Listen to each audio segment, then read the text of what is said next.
Hey, welcome back to my channel. My name is Debbie. I am the She in Sheality TV, and today I want to talk about Seeking Sister Wife. I want to talk about the Foleys, but I'm going to touch on the Merrifields for a second. In this past episode, the Merrifields, they pick up Leah, their third potential sister wife, from the airport. Now, I think I said in my last video that I feel like Leah is a central casting hire, and I still feel that way. I feel that way more now because if you think about it, Roberta is not yet in the US. She's still in Brazil with her mother, who is not well. So why would the Merrifields be back on the show? Like, what do they have that we want to see on the show now if Roberta is still in Brazil? Nothing. They're building a house for them and Roberta and any potential other sister wives. And what else is going on? Not really anything. They're building a house, period, but they don't have Roberta. So if they don't have Roberta, why would they be on the show? Unless they get another sister wife. Not only did they get another sister wife, but they get a black woman. So here we are now talking about the Merrifields getting a third potential sister wife, and I'm going to call it right now, Leah is not going to work out because she's not supposed to be their third sister wife. She's the reason for them to keep collecting a check from Sharp Entertainment. She's not going to be their third sister wife. Anyway, so they FaceTime Roberta, right?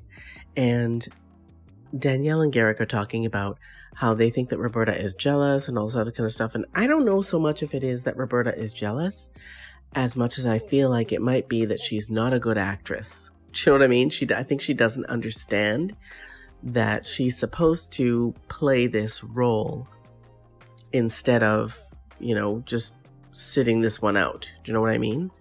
So they call Roberta, they're FaceTiming her, and does anyone else find all of the emotions strange? Like, they're talking to Roberta, and everything's cool. She says hi to Leah, whatever.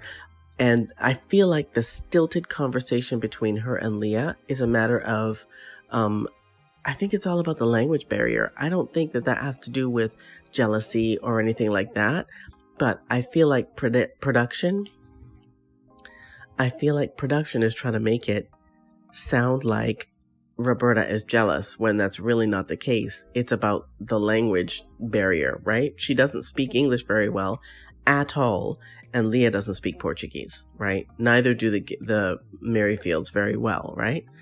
So anyways, they get on FaceTime, and the conversation between Leah and Roberta is kind of stilted.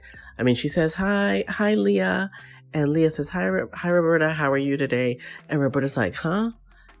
And I feel like that's not her not wanting to talk to Leah. That has something to do with the technology or with the fact that she doesn't understand English, right? It's not about her being jealous. Anyways, so they're on FaceTime and they're talking, and all of a sudden Garrick starts to cry, and I'm just like, oh, for the love of God, you gotta be kidding me.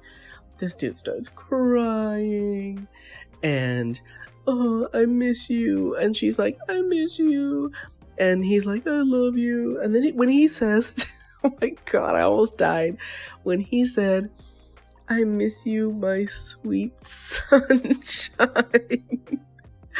I almost fell out of my chair. I couldn't even watch it. I had to stop it. Like, I had to put it on pause because it was just like, oh, you gotta be kidding me. Stop this.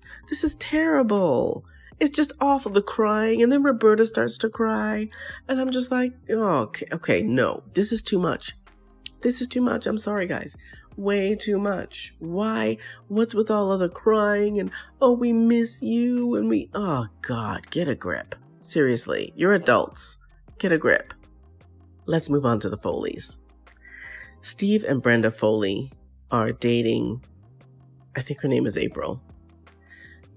Steve and Brenda Foley met each other when Steve was already married, right? And then Brenda was their third, okay? Steve and his wife met Brenda. I think they met her at a bar, right? And she was single.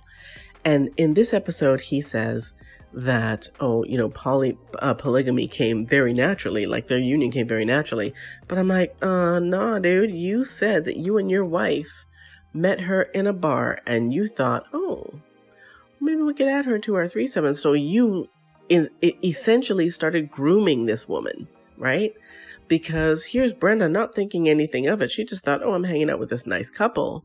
And you guys have ulterior motives, right? Anyways, Brenda joins their threesome after some dating and blah, blah, blah, blah.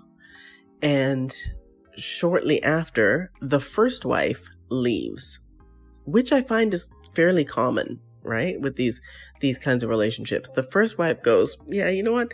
This is not what I thought it was going to be. Peace. I'm out. So now it's Steve and Brenda, and they're courting, and I'm saying that in air quotes, they're courting April, who is 21. Brenda is 38 and Steve is 43. So April is less than half Steve's age by a year. Anybody else notice that April looks like a younger version of Brenda? They look like mother and daughter. They're supposedly courting April, okay? And so in this episode, they go to a winery and they're sitting down, they're having some wine and some snacks. And I don't know, I get the distinct impression that Brenda is not happy with this union, right? She is also dealing with jealousy the way Danielle was in the first season with the Merrifields, right? In the last season, which would have been season 3 with the Merrifields. She's going through the same kind of jealousy that Danielle was going through. She's not sure of April's intention. She's not sure that April wants to be close to her. She thinks she's just trying to be close to her husband, who she happens to think is like hot, right? Because she said that when she met him, when he was married to his first wife, she thought he was tall and hot. So I feel like this woman has some insecurities because she feels like this much, much younger woman is just here to get her hands on her husband, right?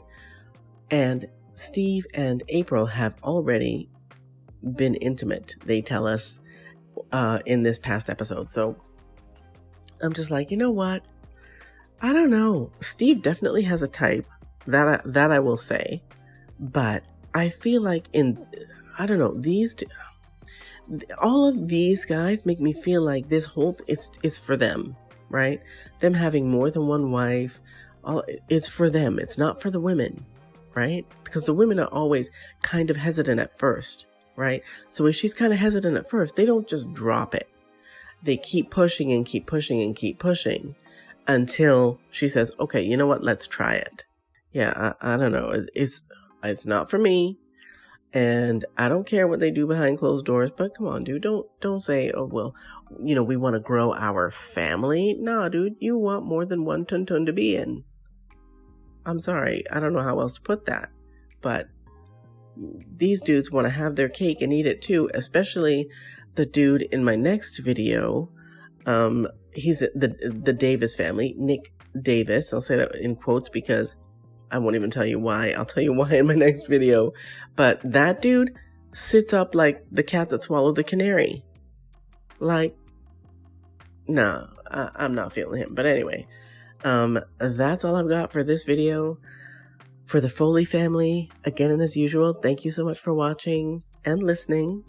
I really do appreciate it, and I will see you next time.